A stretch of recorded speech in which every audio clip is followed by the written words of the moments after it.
வணக்கம். தேரான் தெளிவும் தெளிந்தான் கண் ஐயுறவும் தீரா இடும்பை தரும். இது குறள்.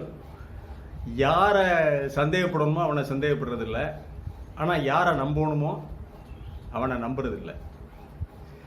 சந்தேகப்படக்கூடியவர்களை சந்தேகப்பட வேண்டும், நம்பக்கூடாதவர்கள் நம்பக்கூடாது, நம்பக்கூடியவர்கள் தான் நம்பணும். இதுதான் தேரான் தெளிவும் தெளிந்தான் கண் ஐயுறவும் தீரா இடும்பை தரும். அந்த குறள் இப்போ இந்த கோவிஷீல்டு போட்டதுக்கு நமக்கு நல்ல படிப்பினை.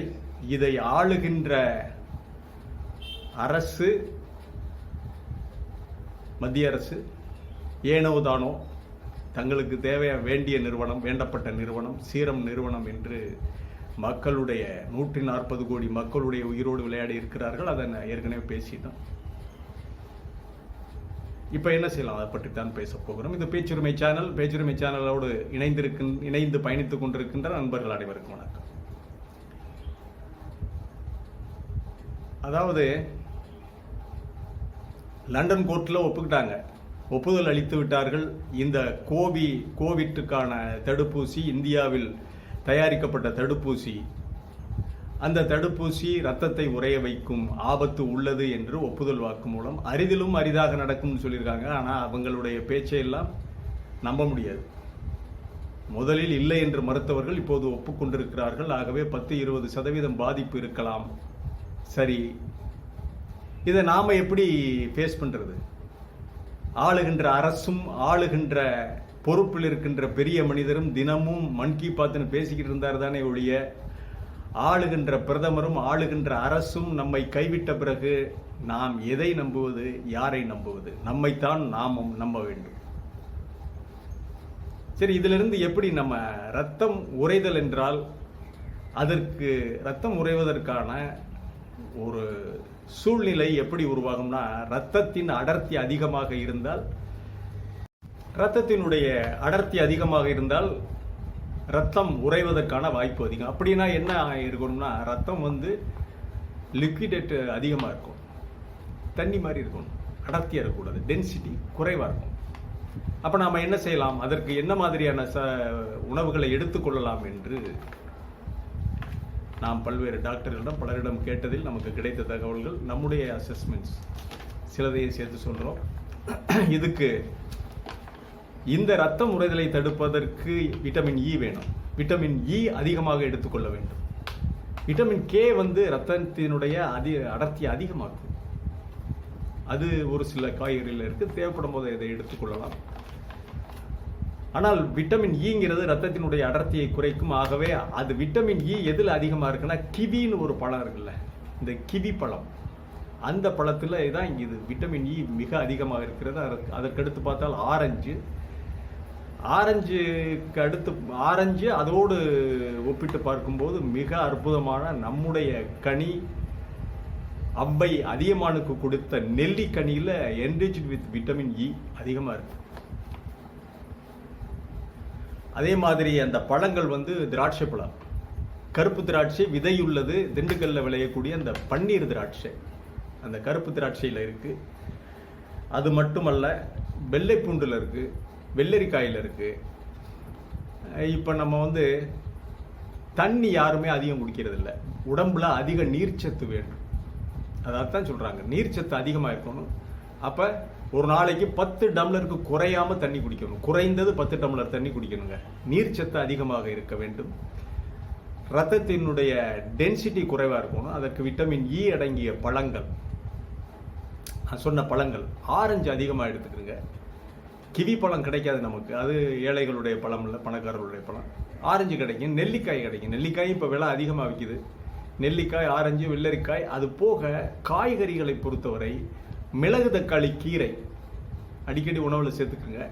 முள்ளங்கி, நீர்ச்சத்து உள்ள காய்கறிகள், முள்ளங்கி, நூல்கோல், இந்த முட்டைக்கோசு, கேரட்டு, பீட்ரூட், இதில் எல்லாம் நீர்ச்சத்து அதிகம். அதனால் இந்த நீர்ச்சத்து அதிகம் உள்ள காய்கறிகளை நாம் அதிகம் சேர்த்துக்கொள்ள வேண்டும். அதே போல் ஓட்ஸில் அதிகமாக இருக்குது விட்டமின் இ. கோதுமை உணவுலையும் அதிகமாக இருக்குது. இப்போ நீங்கள் கோதுமையை சப்பாத்தி போட்டு தான் இது பண்ணணுங்கிற அவசியம்லாம் கிடையாது. கோதுமை ரவைன்னு விற்கிதுல்ல, இந்த கோதுமை ரவையை ரொம்ப சிம்பிளாக கோதுமை ரவையை கொஞ்சம் ஒரு 10 ஸ்பூன், ஒரு ஆளுக்கு ஒரு 4 ஸ்பூன் 5 ஸ்பூன் நல்லா தண்ணியை கொதிக்க வச்சு இந்த கோதுமை ரவை அள்ளி போட்டு அப்படியே ஓட்ஸை கிண்டுறது மாதிரி கிண்டிட்டு கொஞ்சம் சர்க்கரை போட்டு சாப்பிட்டுங்க. It's enough. அதில் விட்டமின் இ அதிகம் இருக்குது, ஓட்ஸில் அதிகம் இருக்குது. அது போக அதே அதிகமாக டாக்டர்கள் பரிந்துரை செய்வது இந்த நீர்ச்சத்து. நீர்ச்சத்துக்கு நாம் அவசியம் அதிகமாக தண்ணீர் குடிக்க வேண்டும். அதே மாதிரி இப்போ நீங்கள் நெல்லிக்காயை சும்மா கொடுத்தீங்கன்னா சாப்பிடாதுங்க பிள்ளைங்க. ஆரஞ்சு சுளையை உரித்து சாப்பிட்டா அது புளிக்குதுன்னு போயிடுவாங்க. அதனால் ஆரஞ்சு, நெல்லிக்காய் இவற்றையெல்லாம் பிழிந்து சாறு எடுத்து அதிகமாக தண்ணி சேர்த்து அதில் கொஞ்சம் சர்க்கரை தேவையான அளவு சர்க்கரையும் சேர்த்து கொடுத்தீங்கன்னா குழந்தைகள், முதியவர்கள் எல்லோருமே, வீட்டில் இருக்கிற எல்லோருமே நன்றாக சாப்பிடலாம். இது ஒரு நமக்கு நல்லது தான். இந்த மாதிரி பழங்கள், திராட்சை ஜூஸ் போட்டு அதிகமாக குடிங்க. அதில் தண்ணி அதிகமாக சேர்த்துக்கிறங்க, சர்க்கரை கொஞ்சம் சேர்த்துக்கிறங்க. சேர்த்து நீங்கள் குடிக்கும்போது இந்த விட்டமின் இ அதிகமாக கிடைக்கும், நீர்ச்சத்தும் அதிகமாக கிடைக்கும். ஏன்னா நம்மை நாம் தான் தற்காத்துக் கொள்ள வேண்டும். ஒரு இதுக்கு தீர்வே இல்லை என்று கிடையாது. ரத்தம் உறைதல் என்ற ஒரு நிலை வரும்போது நாமும் நம்முடைய உடல் அமைப்பை பற்றி தெரிந்து கொள்வதற்கான ஒரு வாய்ப்பு இருக்கிறது.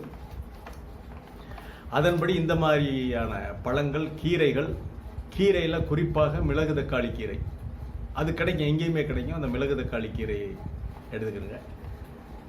இன்னும் புளிப்பு சுவையில் இந்த மாதிரி பழங்கள், ஆரஞ்சு நீங்கள் டேஸ்ட்டு கொஞ்சம் தண்ணி அதிகம் கொடுன்னா கொஞ்சம் எலுமிச்சம்பழம் அதில் சேர்த்துக்கலாம். சேர்த்து சர்க்கரை இந்த மாதிரி இதுகளை சேர்த்து நீங்கள் குழந்தைகளுக்கு குடிக்கலாம், நீங்களும் குடிக்கலாம். விட்டமின் இ அதிகம் கிடைத்தாலே ரத்தம் உறைவது ரொம்ப இதாகிடும்.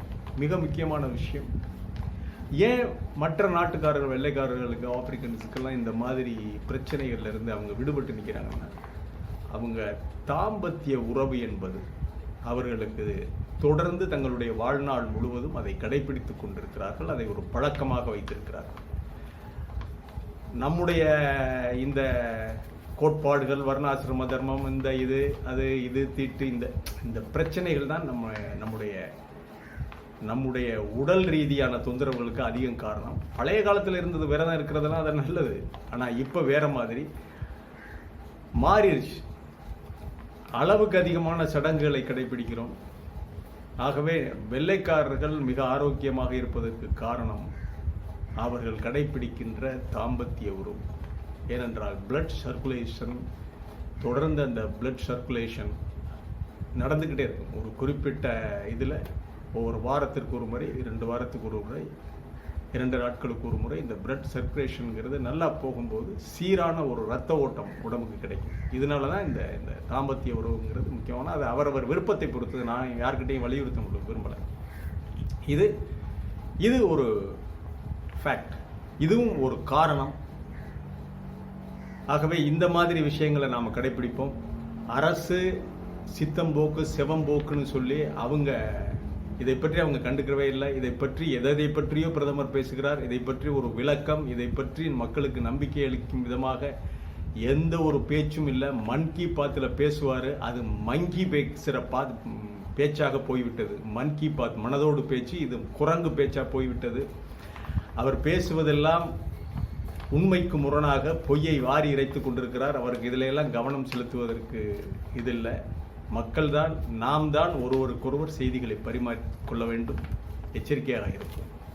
ஆனால் அதற்காக பயப்பட வேண்டாம். தேவையான முன்னெச்சரிக்கை நடவடிக்கை இதெல்லாம் நம்முடைய உடல்நிலையை, எந்த ஒரு வியாதியையும் எதிர்கொள்வதற்காக தயார்படுத்திக் கொள்வது. மீண்டும் ஒரு காணொலியிலே சந்திக்கிறேன். இது வாய்ஸ் ஆஃப் தமிழ் வழங்கும் பேச்சுரிமை சேனலை சப்ஸ்கிரைப் பண்ணிட்டு மறக்காம பெல் பட்டனை அழுத்துங்க. கமெண்ட் செய்யுங்கள், ஷேர் செய்யுங்கள், பிடித்திருந்தால் லைக் செய்யுங்கள். நன்றி, வணக்கம்.